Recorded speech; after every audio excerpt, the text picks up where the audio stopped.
Hello amigos, RadiShineAmigo here and we're back to play Pokémon Fire Red. In the last episode we made it through the Viridian Forest. Now we're going to be heading over to Route 22. Route 22 actually has two new Pokemon that we can catch. The first one being a Spearow and the second one being a Mankey. Now first off we're actually going to go this way because there's a little meaning with that guy again. You're off to the Pokemon League? Forget about it. You probably don't have enough badges, do you? The guard won't let you through without him. By the way, did your Pokemon get any stronger? So yeah, now we've got another Pokemon battle with our rival. Now, picking Bulbasaur, this battle was actually a little bit of a tough one. It's got both a bird-type Pokemon and a flying-type Pokemon and a fire-type Pokemon. And a move missed as well, that helps. And both of those are super effective towards grass. I don't believe they have any actual moves that are those types, but the fact that they are those types just makes it a tad little bit harder, you know? Now I'm gonna start off with Bulbasaur, just tackle his way down. Oof. Okay, cool. Then we're gonna switch up to Sparky. Sparky is basically, I'm going to hope for a paralysis on the Charmander, but I'm also going to heal up my Bulbasaur. The reason I did this after Viridian Forest is because I tend to find this battle a little bit hard. Generally, I need to use some sort of potion or something on this match, just because it's a little bit hard. Generally, when it comes to Pokemon games, actually, I tend to find that the beginning of the game is the hardest part of the game. Unless you're excluding, I guess, the very, very last part of the game. Yes, we got the static! Just because when your Pokemon are lower levels, they don't have as good of moves. And obviously, some of their stats are lower and whatnot. But The main reason is literally just because the move pool you have isn't as large, and if you have a match like this where you're up against two level 9 Pokemon, of course you're gonna be in for a bit of a challenge. My best Pokemon here is my level 13 Bulbasaur, and even then, it's all my other Pokemon are low levels. But luckily, we're getting that paralysis off, and it looks like we're going to win this. Another thing it's worth mentioning is I missed an attack earlier. Every attacking move has two stats. One of them's the power, which tells you how strong the move is, which is also cooperates with your actual attack stat or special attack stat, depending on the type of move. And as well, it also has an accuracy stat. It's a percentage out of 100. But that can also be lowered using moves that lower attack and whatnot. So now we're going to be looking for the two Pokemon that we need. Spearow is our Spearow.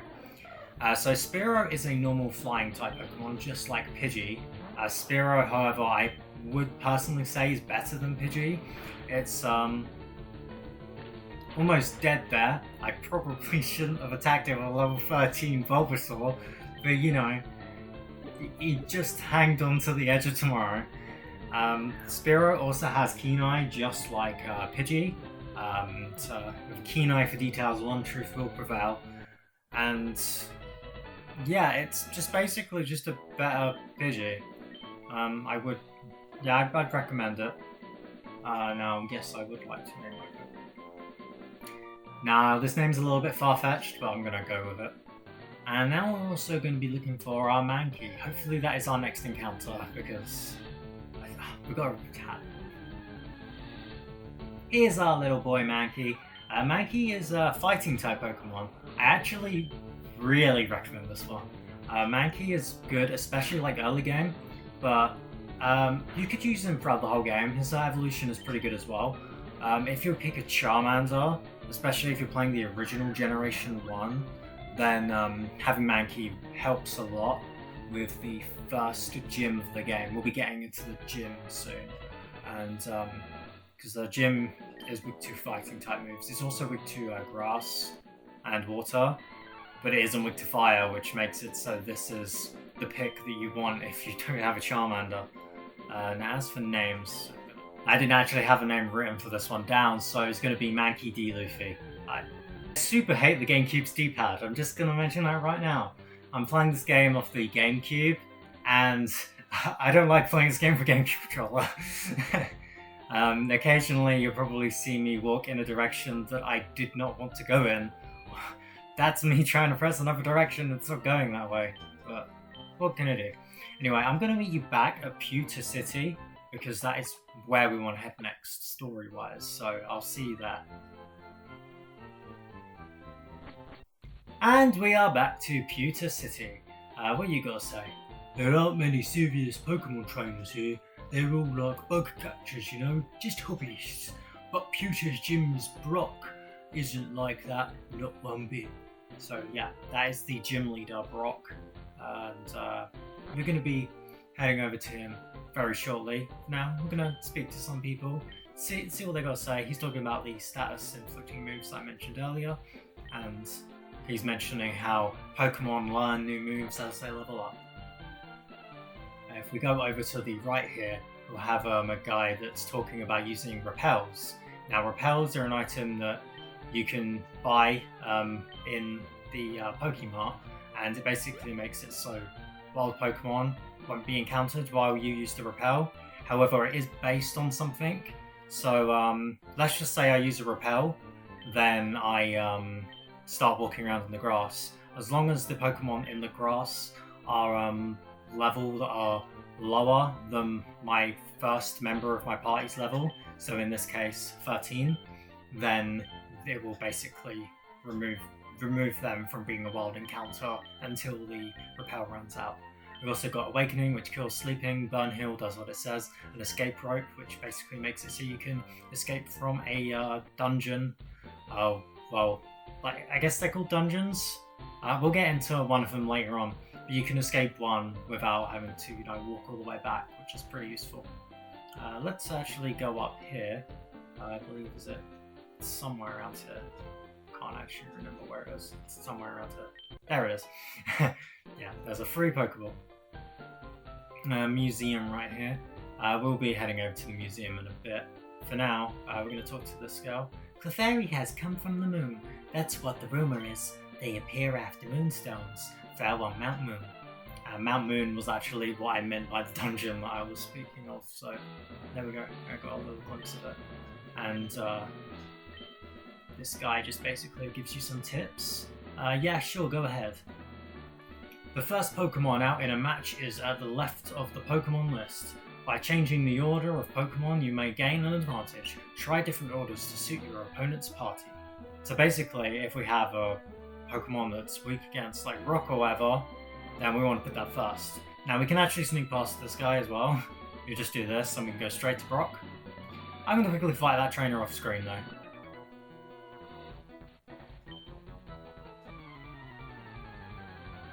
That's that trainer dealt with, and now we're going to be fighting the gym leader, Brock. So you're here, I'm Brock. I'm Pewter's gym leader. My rock-hard willpower is evident even in my Pokemon.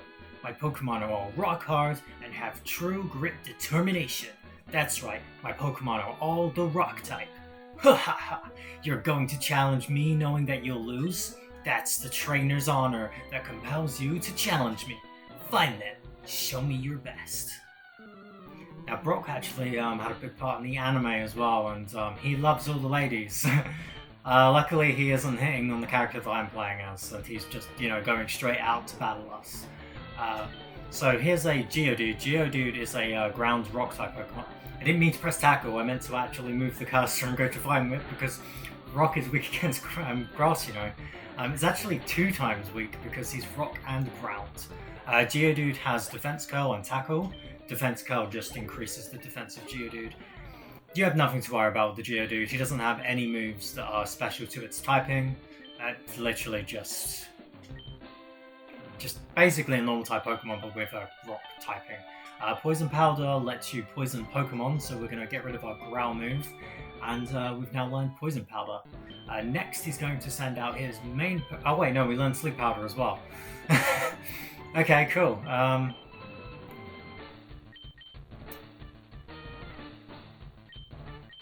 You know what? I'm gonna leave the Sleep Powder. Yeah. Sleep isn't permanent, so I don't like it as much.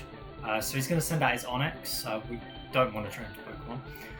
Onyx is also a rock ground type, so it's 2 times weak against grass, and it has the moves Tackle, Bind, and Rock Tomb. Bind basically makes it so at the end of each turn it will do a set amount of damage, and you also can't switch your Pokemon. And Rock Tomb decreases the speed of your Pokemon. I didn't mean to tap the table there, I'm sorry if the mic went out there. So the Pokemon you use it on loses speed as well as damage. Also, we just beat Brock, so we get the Boulder Badge. It's very easy because we've mostly been working on Bulbasaur at the moment. Both Geodude and Onyx have the same ability as well. The ability doesn't really do anything in the battle. The ability is Rockhead, and it basically just prevents recoil damage. Neither Onyx or Geodude in this battle have a recoil move. And we've got TM39 from Brock. A TM, a technical machine, contains a technique for a Pokemon. Using a TM teaches the move it contains to a Pokemon. A TM is good for only one use. So when you use it, pick the Pokemon carefully. Anyways, TM39 contains Rock Tomb. It hurls boulders at the foe and lowers its speed. Just as I said. Thank you for repeating what I said, Brock. So after beating Brock, we now have access to the right side of you get what I mean. Okay, we'll go over to here. I didn't really know how to describe it. There's a route over here, and we now have access to this. We'd be blocked off before, but now the guy is gone, because we've already beat the gym leader. And now we received the running shoes. So now we can finally actually move at a fast pace. And you get that just by beating the gym. There's a letter attached. Dear Amigo, here is a pair of running shoes for my beloved trainer. Remember, I'll always cheer for you. Don't ever give up. From Mum. Very nice of you. So yeah, now we can run. I don't know why we need a different pair of shoes to be able to run, but whatever, it's a video game. We're gonna head into the museum and check this out. It's actually a fee of 50 Pokédollars. Pokédollars are like equivalent to like yen, which is why it's so expensive to enter a museum. Aerodactyl fossil are primitive and rare Pokemon. So yeah, that is the fossil of the Pokemon Aerodactyl. And basically, fossils, so here you've got Kabutops as well. Fossils can actually be changed into Pokemon. And if we find a fossil, which I'm pretty sure we will, we'll be able to change it into a Pokemon later on in the game. Earlier we just got the running shoes. Now we can't actually use the running shoes while we're indoors, which is kind of annoying, but that's just the way it is. A meteorite that fell on Mount Moon. It is thought to be a moonstone. July 20th, 1969. Humankind first set foot on the moon that day. I bought a colour TV just so I could watch the news. Well, fair enough. Anyway, that's the museum. There is a bit more we can do here later on, but at the moment we don't have access to the stuff we need. You can see there's another door there on the right. It's actually over here, but there's a tree blocking the way, and God forbid we climb up this ledge. Anyway, this is going to be it for this part of Pokémon Fire Red.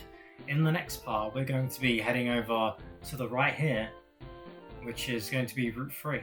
So, I hope you all enjoyed this part, and I'll see you next time. Thank you for watching, and goodbye.